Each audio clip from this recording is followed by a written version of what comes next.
Hello, എന്തൊക്കെ എല്ലാവരുടെയും വിശേഷം സുഖമല്ലേ? നമ്മൾ ഇന്നൊരു ഹെയർ ബോ ഉണ്ടാക്കുന്ന വീഡിയോ ആണ് ഉണ്ടാക്കുന്നത്.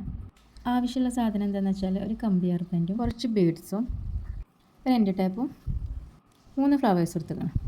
നമുക്ക് ഇത്ര സാധനങ്ങളെ ആവശ്യം വരുന്നുള്ളൂ കേട്ടോ ഉണ്ടാക്കാൻ. അപ്പോൾ നമുക്ക് തുടങ്ങാമല്ലേ? എൻഡ് ടേപ്പ് കട്ട് ചെയ്തിട്ട് നമുക്ക് ആദ്യം ഒരു സൈഡിലായിട്ട് അതിനെ സെറ്റാക്കാം.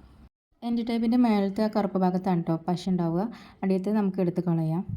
എന്നിട്ട് നമുക്ക് ഇത് ഹെയർ ബാൻഡിന്മേൽ ഇതേപോലെ ചുറ്റി കൊടുക്കാം കേട്ടോ. ഇനി മൊത്തം ഓരോന്നായിട്ട് നമുക്ക് കോർത്തിടാം കേട്ടോ. ഞാൻ എടുത്തിട്ടുള്ളത് 3 കളറാണ് കേട്ടോ. ഒരു ലൈറ്റ് യെല്ലോയും കുറച്ച് ഡാർക്ക് യെല്ലോയും വൈറ്റും ഇത് വെച്ചിട്ടാണ് ഉണ്ടാക്കുന്നത്. നമ്മുടെ കുട്ടിയൊക്കെ നമുക്ക് തന്നെ വീട്ടിൽ നിന്ന് ഉണ്ടാക്കി കൊടുക്കാൻ പറ്റുന്ന ഹെയർ ബാൻഡാണ് കേട്ടോ ഇതൊക്കെ. ഈ ഹെയർ ബാൻഡ് പറഞ്ഞാൽ അധികം റേറ്റൊന്നും ഇല്ല. ഇനി നമ്മൾ ഫ്ലവർ വെക്കാനുള്ളതാണ് കേട്ടോ. ഫ്ലവർ ഞാൻ യെല്ലോ കളറുള്ള ഫ്ലവർ എടുത്തിട്ടുള്ളത്. നമ്മളൊരു സൈഡിലായിട്ടാണ് ഫ്ലവർ വെക്കുന്നത്. പിന്നെ ഈ ഫ്ലവറിൻ്റെ അടിയിലായിട്ട് ഒരു കമ്പി ഉണ്ടാവും ഇങ്ങനെ. അത് നമ്മൾ വല്ല ചുറ്റി കൊടുക്കുക വേണ്ടത് കേട്ടോ. നല്ലവണ്ണം അമർത്തി ചുറ്റിയാൽ ആ കമ്പി ഉള്ളിൽ നിന്ന് പോരാൻ സാധ്യത കൂടുതലാണ്. കണ്ടില്ല, ഒരു ഫ്ലവർ നമ്മൾ വെച്ചു. അങ്ങനെ ഈ 3 ഫ്ലവറും അടുപ്പിച്ച് വെക്കുക കേട്ടോ. അപ്പോൾ 3 ഫ്ലവേഴ്സും വെച്ചിട്ടുണ്ട്. ഇനി നമുക്ക് ബാക്കി ഭാഗത്തും ഇതേപോലെ മുത്തിട്ട് കൊടുക്കാം കേട്ടോ. അപ്പോൾ നമ്മുടെ ഹെയർ ബാൻഡ് ഉണ്ടാക്കി കഴിയാനൊക്കെ ഉണ്ടോ. അപ്പോൾ ഇത്രയേ ഉള്ളൂ. ഇനി എൻഡ് ടൈപ്പും കൂടി ചെയ്ത സംഭവം സെറ്റായി.